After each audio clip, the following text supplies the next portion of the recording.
来看屏东垦丁这西海岸八月是石龟生卵的季节，不过本地和石龟生卵的沙坡，却因为风台过后，顶头拢是脆石啊甲粪扫，那石龟生卵受到阻碍。就算这细只石龟出事了后，要登大海也是真困难。公管处和海保署讨论了后，启动救援行动，要来甲石龟斗相共。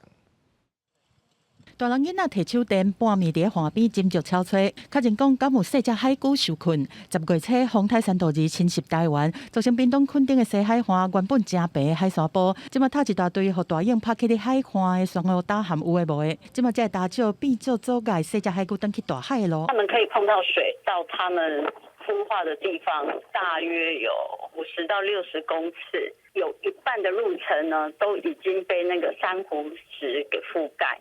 而且它的深度有达到将近大概30公分这么厚。将细枝甲拄捕出来细只海龟挖出来，当地生态志工8月就发现有青海龟去咧岸顶生卵。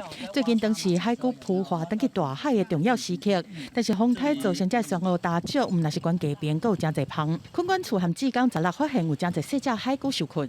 这一次我们总共协助了32只海龟。然后发现有15只未孵化，然后有31只可能是自行离开进入海里面去。这细只海龟伫水桶内面是真有活力，救援人员对16个半暝是无用到17个透早，帮助这受困海龟。垦管处和当地的协会最近嘛拢会持续巡查，确保这海龟拢会当顺利脱困，登去大海。记者综合报道。